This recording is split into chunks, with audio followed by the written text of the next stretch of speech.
Hey les bambins, j'espère que vous allez bien, en tout cas moi ça va nickel. On se retrouve aujourd'hui pour une nouvelle vidéo sur les coupes nationales qui sont la League Cup, la Coupe d'Italie et la Coupe d'Allemagne, et également des matchs en retard d'Espagne avec le Real de Madrid qui jouera contre Valence, FC Barcelone qui se déplacera au Betis de Séville. La League Cup, ce sera Manchester United qui reçoit Nottingham Forest et Newcastle qui reçoit Southampton. En Coupe d'Italie, la Juventus contre la Lazio de Rome, l'Inter de Milan contre l'Atalanta de Bergame, la Fiorentina contre le Torino. Et en Coupe d'Allemagne, l'Union Berlin contre Wolfsburg, Leipzig contre Hoffenheim et Mayence contre le Bayern de Munich. Vraiment un beau programme en perspective. N'hésitez pas à venir nous rejoindre sur le site VIP et les réseaux sociaux, Telegram, Instagram et Twitter. Tout est en description et à l'écran. Également, je donne une code safe et une code fun tous les jours. Vos pronostics, donnez-moi-les en commentaire. Également, les critiques positives et négatives. N'hésitez pas à venir mettre un pouce pour faire remonter ma vidéo et pour valider mon travail. Et n'oubliez pas de vous abonner. On est au-delà des 12 800. Et on attaque avec la Coupe d'Allemagne et un choc, l'Union Berlin contre Wolfsburg. L'Union Berlin est second du classement alors que Wolfsburg est 7e.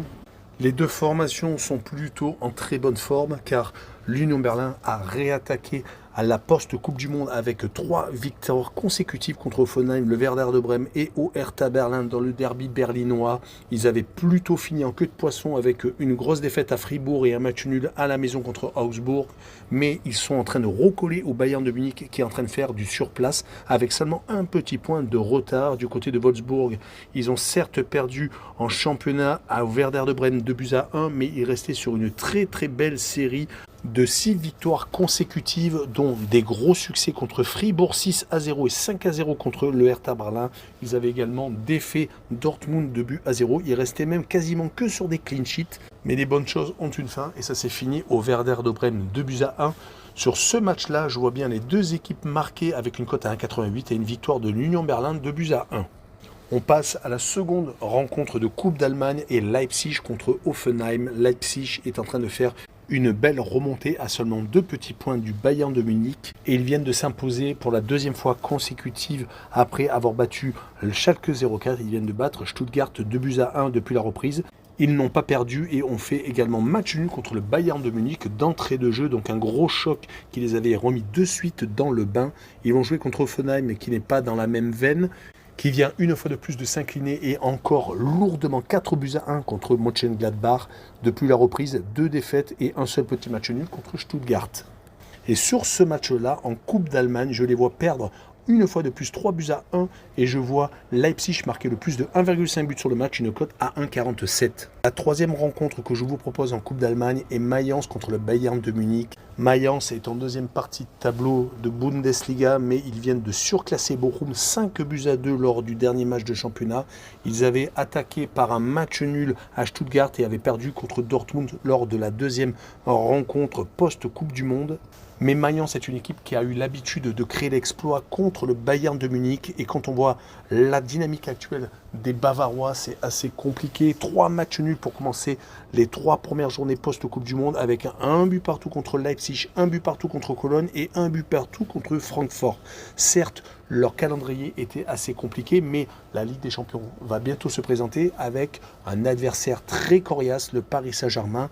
Mais sur ce match-là, peut-être vont-ils faire tourner. En tout cas, je les vois faire encore match nul, un but partout. Et je vois le moins de 3,5 buts sur le match, une cote à 1,73. Et on continue avec la Coupe d'Italie et la Fiorentina contre Torino. La Fiorentina s'est inclinée contre le Torino il y a peu lors de leur dernière confrontation. C'était juste après la Coupe du Monde.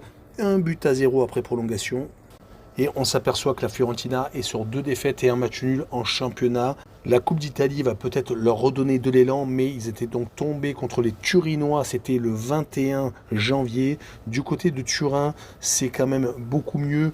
Les Turinois sont au-delà de la place de la Juventus qui a pris 15 points de pénalité. Et quand on prend leurs 5 derniers résultats, toutes compétitions confondues, c'est 2 victoires, 2 nuls et 1 défaite. C'était à domicile contre la Spezia, 1-0. Sur cette rencontre, je vois bien un but partout et je vois le Torino marquer le plus de 0,5 but en déplacement, une cote à 1,55. La deuxième rencontre de Coupe d'Italie est la Juventus contre la Lazio de Rome.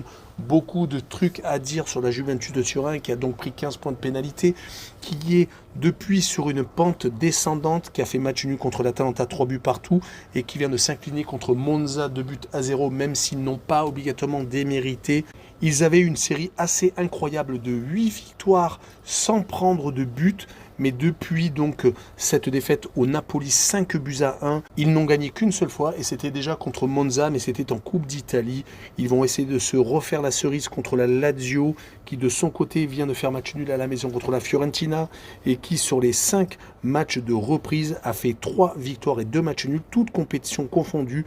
Donc ils sont plutôt en réussite en ce moment. Mais je vois quand même la Juventus essayer de relever la tête et gagner 2-1. Pour assurer le coup, je vois les deux équipes marquées avec une cote à 1,84. La dernière rencontre de Coupe d'Italie que je vous propose est l'Inter de Milan contre l'Atalanta de Bergame. Un gros choc. Les interistes viennent de se ressaisir avec une victoire à la Cremonese et 2-1 car ils avaient perdu juste avant contre Empoli à la maison. Rappelons qu'ils ont gagné déjà un titre. C'était contre le Milan AC dans le derby milanais où ils avaient gagné 3-0 en Supercoupe d'Italie. Mais leur dynamique est plutôt positive avec une victoire également contre le Napoli 1-0 le 4 janvier pour bien attaquer l'année. Leur adversaire est l'Atalanta de Bergame qui est en ultra réussite offensive. Si on prend les 4 derniers matchs, que ce soit de championnat ou de Coupe d'Italie, ils en sont déjà à 18 buts marqués avec un Lookman, un Nigérian en pleine bourre qui vient encore de marquer contre la Sampdoria et qui avait mis un doublé à la Juventus de Turin. Ils font partie des équipes qui ont adoré la coupure Coupe du Monde. En tout cas, sur ce match-là, je vois bien un 2 buts partout. Et je vois l'Atalanta marquer le plus de 1 but sur le match. Une cote à 1,90. Et on passe aux demi-finales retour de la League Cup avec Manchester United contre Nottingham Forest. Les Mancuniens sont sur une grosse pente ascendante. Ils ont battu il y a peu Manchester City lors du derby mancunien, renversant les coéquipiers de Haaland. Ils sont actuellement 4e au classement à quand même 11 points de Arsenal. Mais l'objectif est plus d'avoir une place en Ligue des Champions que d'avoir le titre. Ça va être très compliqué. Le titre, ils peuvent l'attraper en League Cup car leur victoire 3-0 au match aller les qualifie quasiment automatiquement. Si on prend les 5 derniers matchs de Manchester United, toutes compétitions confondues, une seule défaite et c'était à Arsenal, 3-2. Sinon, beaucoup de succès contre Wolverhampton, Bournemouth et donc contre les Citizens. Un seul match nul, c'était à Crystal Palace. Mais ils vont jouer contre Nottingham Forest qui a donc perdu la première manche, qui peut s'accrocher sur quelques points pris en déplacement comme ceux à Bournemouth ou à Brighton. Une victoire à Southampton quand même. Ils sont donc capables de faire quelques petits exploits. Mais sur ce match-là, je les vois perdre une fois de plus, mais 2-0. Et je vois les deux équipes ne pas marquer avec une cote à 1,78.